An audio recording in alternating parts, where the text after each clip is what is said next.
বিসমিল্লাহির রহমানির রহিম। সুপ্রিয় শিক্ষার্থীবৃন্দ, আজকে আমরা পদার্থবিজ্ঞানের একটি গুরুত্বপূর্ণ অধ্যায় ভেক্টর, সেই ভেক্টরের ভেক্টর ক্যালকুলাসের একটি অংশ কার্ল নিয়ে আলোচনা করব। আজকের আলোচনার বিষয় কার্ল। কার্ল ইংরেজি শব্দ, CURL, কার্ল। কার্ল মানে পেঁচানো, কোঁকড়ানো।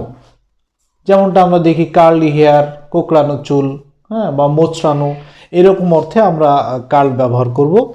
তো কার্ল পড়ার আগে আমরা একটু জেনে নিই কার্ল কেন পড়ব। আমরা জানি যে আমাদের কখনো স্কেলার ফাংশনকে ভেক্টর ফাংশনে রূপান্তর করতে হয়, আবার কখনো ভেক্টর ফাংশনকে স্কেলার ফাংশনে রূপান্তরিত করতে হয়। স্কেলার ভেক্টর, ভেক্টর স্কেলার, আবার এমন অনেক সময় আসে যখন একটি ভেক্টর ফাংশনকে ভেক্টর ফাংশনে রাখতে হয়, তখন কিন্তু আমাদের এই কার্লের প্রয়োজন হবে। অর্থাৎ কার্ল এর সাহায্যে দুইটা ভেক্টরের আমরা ক্রস গুণন করব এবং ফাইনালি আমরা যেটা পাবো সেটা হচ্ছে ভেক্টর রাশি। কার্ল কাকে বলে? আমরা জানি ভেক্টর ডিফারেনশিয়াল অপারেটর ডেল কে, আমরা এটা জানি, এটা একটা ডিফারেনশিয়াল অপারেটর, এবং এই ডিফারেনশিয়াল অপারেটরের সাথে যদি আমরা একটি ভেক্টরে ক্রস গুণন করি, আবার বলছি ভেক্টর ডিফারেনশিয়াল অপারেটর ডেল এবং কোনো একটি ভেক্টরের ক্রস গুণফলকেই বলবো আমরা কার্ল। কার্লের সংজ্ঞা হয়ে গেল। আমরা একটু দেখে নিই। ভেক্টর ডিফারেনশিয়াল অপারেটর ডেলকে 3 ডাইমেনশনাল সিস্টেমে লেখা হয় del del x i plus del del y j plus del del z k. এটা হচ্ছে ভেক্টর ডিফারেনশিয়াল অপারেটর ডেলের 3 ডাইমেনশনাল রূপ। অন্য একটা ভেক্টর যদি আমরা নিই, ভি যদি একটা ভেক্টর নিই 3 ডাইমেনশনাল সিস্টেমে v x i, v y j এবং ভি জেড কে। আমরা সংজ্ঞায় চলে যাই। আমরা বলেছিলাম কার্ল হচ্ছে সেটা কোনো ভেক্টর ডিফারেনশিয়াল অপারেটর এবং অন্য যে কোনো একটি ভেক্টরের ক্রস গুণফল। সো আমরা লিখতে পারবো curl of v equal del cross v. দেখো, ভেক্টর ডিফারেনশিয়াল অপারেটর ডেল এবং কোনো একটি ভেক্টর ভি এর ক্রস গুণফলকে বলবো কার্ল ভি। তো আমরা একটু মানগুলো বসাতে থাকি। আর ডেলের 3 ডাইমেনশনাল সিস্টেমে del del x i, del del y j এবং ডেল ডেল জেড কে, এবং সেই সাথে এখানে আমরা ক্রস গুণন দিয়ে বসাতে পারি v x i, v y j plus v z k. তো আমরা ক্রস গুণনের নিয়ম অনুসারে জানি দুইটা ভেক্টর যখন আমরা ক্রস গুণন করি তখন সেটা আমাদের নির্ণায়ক বা ম্যাট্রিক্সে পরিণত হয়। সেই হিসেবে আমরা লিখতে পারি আই, জে এবং কে। এখান থেকে লিখতে পারি del del x, del del y এবং ডেল ডেল জেড। আর ওপাশে আছে আমাদের v x, v y, v z. এই নির্ণায়কের সাহায্যে আমরা কার্লের যে সমীকরণ সেই সমীকরণটা পেয়ে যাব।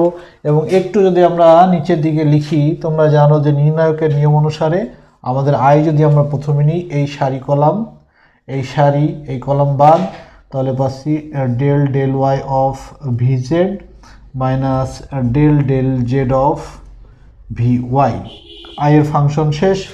আমরা যদি এখানে প্লাস চিহ্ন নিই তাহলে পাবো হচ্ছে ডেল, তাহলে আমাদের এদিকে বাদ চলে যাবে, এদিকে বাদ, এই সারি এই কলাম বাদ এবং এই সারি বাদ।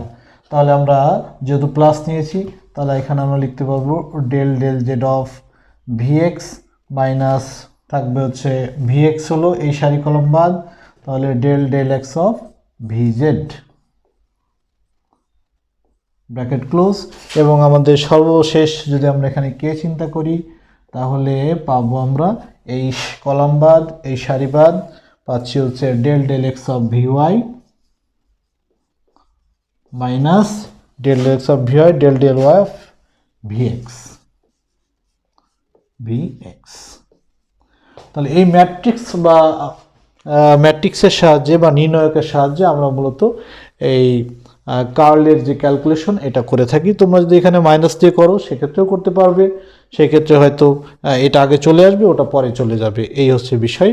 তাহলে আমরা কার্লের ব্যাখ্যা পড়লাম, সমীকরণ পড়লাম এবং প্রয়োগ আগেও বলেছি আবারও বলছি যে দুইটা ভেক্টর ফাংশনকে যদি আমরা ক্যালকুলেশনের সাহায্যে ভেক্টর ফাংশন রাখতে চাই, তাহলে কার্ল করতে হবে আমাদের। এবং কার্লের একটি বিশেষ বৈশিষ্ট্য আমি উল্লেখ করতে চাই। এখানে আমি একটা ভেক্টর নিয়েছি, ভেক্টর ভি। তো এই ভেক্টরে কার্লের একটা ভ্যালু পাচ্ছি, আমরা লক্ষ্য করে একটু ভ্যালু পাচ্ছি। যদি এমন হতো এর কার্ল করলাম এবং ফাইনালি আমাদের 0 হলো, তাহলে ওই ভেক্টরটি একটু বিশেষ বৈশিষ্ট্য প্রদর্শন করত। যেমন এখানে আমাদের হচ্ছে কার্ল ভি একটি স্পেসিফিক ভ্যালু আছে। যদি এমন হতো কার্ল ভি অর্থাৎ ডেল ক্রস ভি ইকুয়াল যদি 0 হয় আমাদের, তাহলে ভেক্টরটা আমরা বলতে পারবো এখানে ভি হচ্ছে অঘূর্ণনশীল। অঘূর্ণনশীল, অঘূর্ণনশীল তার মানে ঘুরবে না, তার মানে ঘুরবে না অর্থাৎ সংরক্ষিত থাকবে।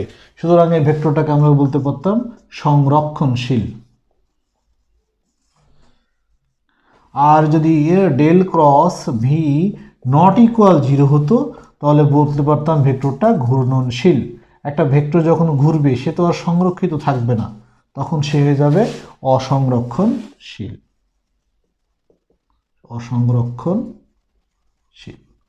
তাহলে কোনো একটা ভেক্টর ঘূর্ণনশীল হবে না অঘূর্ণনশীল হবে, সংরক্ষণশীল হবে না অসংরক্ষণশীল হবে, এই টোটাল বিষয়টা কিন্তু আমরা কার্লের সাহায্যে বুঝতে পারবো। তো আশা করি আজকে এই ক্লাস থেকে কার্লের বিষয়গুলো বুঝতে পেরেছো।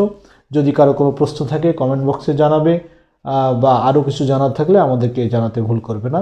ধন্যবাদ।